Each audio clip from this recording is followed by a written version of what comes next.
இறந்த ரமேஷ் அவர்களின்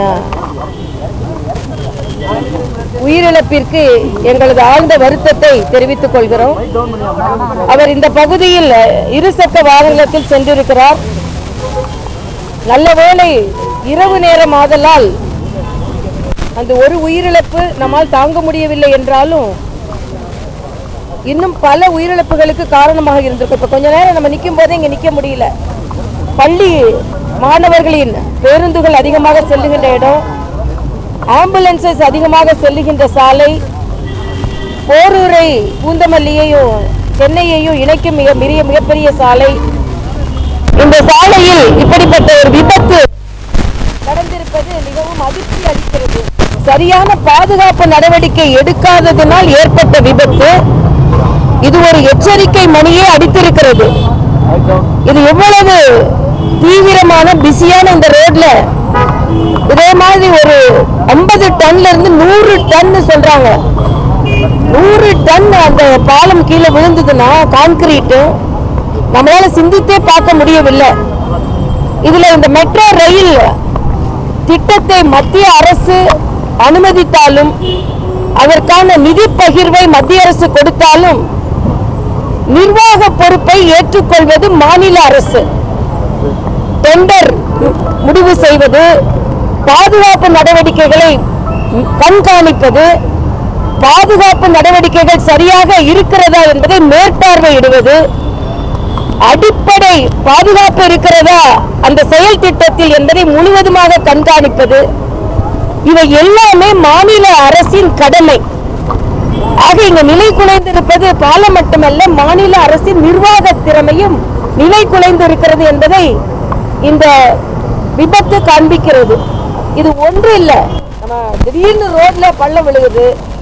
இதே மாதிரி நொச்சிக்குப்பத்தில் மெட்ரோ ரயிலுக்காக அவங்க குழி தோண்டும் போது நொச்சிக்குப்பத்தில் ஒரு பால்கனியே கீழே விழுந்தது. அதனால மெட்ரோ ரயில்னால் தான் சொன்னாங்க. ஆக இந்த பணி எப்படி நடந்து கொள்கிறது? அடிப்படையில் பாதுகாப்பு நடவடிக்கைகள் எல்லாம் சரியாக கண்காணிக்கப்பட்டதா? கண்காணிப்பதற்கான ரெக்கார்ட்ஸ் இங்கே இருக்கா? எந்த அளவிற்கு மாநில அரசு மக்களின் பாதுகாப்பின் மீது அக்கறை கொண்டிருக்கிறது? நான் மத்திய அரசுக்கு கடிதம் எழுதுகிறேன். இப்படிப்பட்ட ஒரு விபத்து நடந்திருக்க கூடாது. ஆனால் இதில் பெரும் பங்கு மேற்பார்வை, பாதுகாப்பு நடவடிக்கை.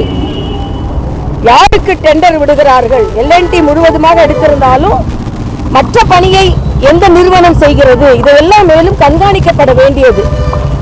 இப்படிப்பட்ட ஒரு விபத்து நடந்தாலும் தமிழகத்தில் உள்ள நிர்வாகத்தினர் அதை பற்றி எந்தவித பேச்சும் பேசாமல் அமைதியாக இருந்து மக்களின் பாதுகாப்பு நடவடிக்கைகளில் அவர்கள் அக்கறையின்மையோடு இருக்கிறார்கள் என்பது நமக்கு மிகுந்த வருத்தத்தை அளிக்கிறது. அதனால் இது முற்றிலுமாக தமிழகத்தில் நடக்கக்கூடிய அத்தனை கட்டுமான பணிகளும் பாதுகாப்பு நடவடிக்கைக்கு உட்பட்டு நடக்கிறதா, அதற்கான பாதுகாப்பிற்கான என்னென்ன வழிமுறைகள் இருக்கிறதோ அந்த பாதுகாப்பு வழிமுறைகளுக்கு உட்பட்டு நடக்கிறதா என்று ஒட்டுமொத்தமாக ஒரு ஆய்வறிக்கையை மாநில அரசு முதலில் தெரிவிக்க வேண்டும். ஏனென்றால் இது இப்படி ஒன்று இங்கொன்று இல்லை. நம்ம சொன்ன மாதிரி திடீர்னு ரோட்ல பெரிய பள்ளம் யாரோட ஆட்சியில தீவிரப்படுத்தப்பட்டது? நீங்க யூபிஏ அரசாங்கத்தில் காங்கிரஸ் திமுக இருந்தீங்களே, அப்ப தமிழ்நாடுல தொல்லியல் துறைக்கு, தொல்லியல் அகழ்வுக்கு அவர்கள் ஒதுக்கிய தொகை 55 லட்சம். ஸ்டாலின் இதுக்கு பதில் சொல்லட்டும். கீழடி பத்தி, இந்த கீழடியில பல தொன்மையான பொருட்கள் இருக்கிறது என்று தெரிந்து அறிக்கை வந்த பின்பும் ஒரு வருடம் திமுக ஆட்சி இதை பற்றி, காங்கிரஸ் ஆட்சி இதை பத்தி கவலைப்படல. ஒரு வருஷம் நம் நாட்டின் தொன்மை மனதிற்குள், மண்ணிற்குள் புதைந்துதான் கிடந்தது. ஸ்டாலின் அவர்களே, புதைந்துதான் கிடந்தது.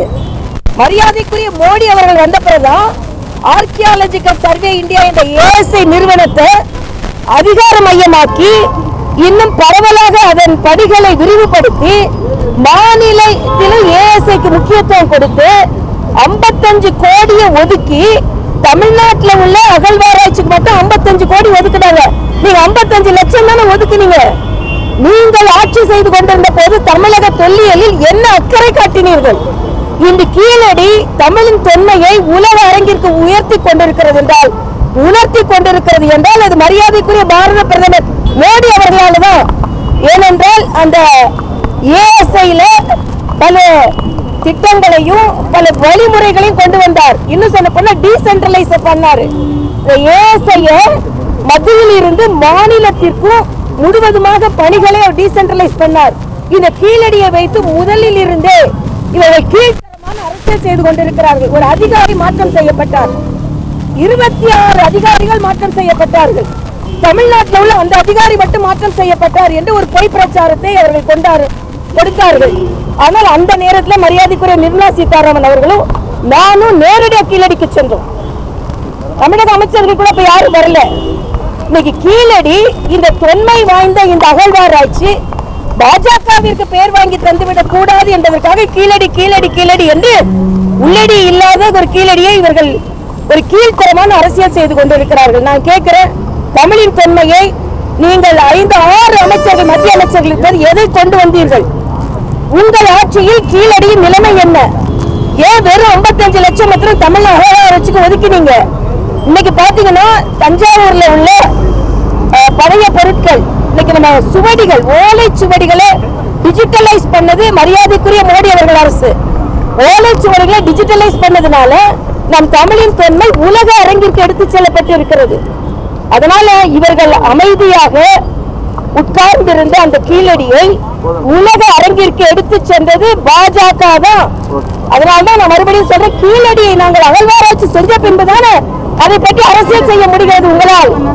அதனால நான் மறுபடியும் சொல்றேன், இந்த கீழடிக்கு அந்த தொன்மைக்கு அதை வெளிக்கொணர்வதற்கு முழு பொறுப்பு பாராட்டு பாஜக அரசுக்கு தான் கொடுக்கணும். நாங்க ஆரம்பிப்போம், அதற்கப்புறம் நீங்க அதை உணர்வு பூர்வமாக அதை எடுத்து சென்று எதிர்த்து நீங்கள் குரல் கொடுத்து கொண்டிருப்பீர்கள். உதாரணத்துக்கு எய்ம்ஸ் மாதிரி, எய்ம்ஸுக்கு இன்னைக்கு ஒரு ட்வீட் போட்டிருக்காரு. நான் கேட்கிறேன், 5 வருஷம் ஆட்சி, 5 முறை ஆட்சியில் இருந்தீங்களே, எய்ம்ஸ் மாதிரி ஏதாவது ஒரு கட்டிடம், ஏதாவது ஒரு மருத்துவமனை கட்டுனீங்களா? நீங்க யூபிஏ இருக்கும் பொழுது எய்ம்ஸுக்கு திட்டம் போட்டீங்களா? கள்ளத்துக்கு கொடுக்கணும்னா கூட அதுக்கான அடிப்படை திட்டம் இருந்தாலும் உங்களுக்கு கள்ள உருவி காமிக்க முடியுது. அதே மாதிரி இன்னைக்கு பாத்தீங்கன்னா எய்ம்ஸ் கட்டிடம் தான் இங்க மதுரையில வந்து கொண்டிருக்கிறது. ஆனா 4வது வருட மாணவர்கள் படித்து முடித்திருக்கிறார்கள். கல்லூரியில் அவங்க படித்து முடித்திருக்கிறார்கள். எய்ம்ஸ்ல உடனே ஏதோ கேட்கிறாரு, இது என்ன உலக விண்வெளி ஆராய்ச்சி மையமா இல்லைன்னா மருத்துவமனையானு?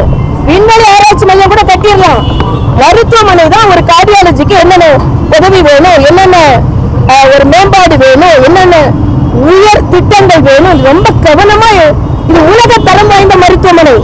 உங்களை மாதிரி இங்க மருத்துவமனை கட்டிட்டு டாக்டர் இல்லாம அவங்க போட்டு ஒட்டு குத்து அதெல்லாம் வாங்கி கொடுக்கிற மருத்துவமனை அது கிடையாது. எல்லாவற்றிலும் உலக தரம் வாய்ந்த மருத்துவமனை. நீங்க ஆட்சியில் இருக்கும்போது தமிழகத்திற்கு கொண்டு வர வேண்டும் என்றால் நினைத்தீர்களா? நான் கேட்கிறேன். எல்லா திட்டமும் பாஜக அரசு கொண்டு வரும், ஆனா அதை வைத்து நீங்கள் அரசியல் செய்து கொண்டிருப்பீர்கள் என்றால் வன்மையான கண்டனத்தை நான் பதிவு செய்கிறேன்.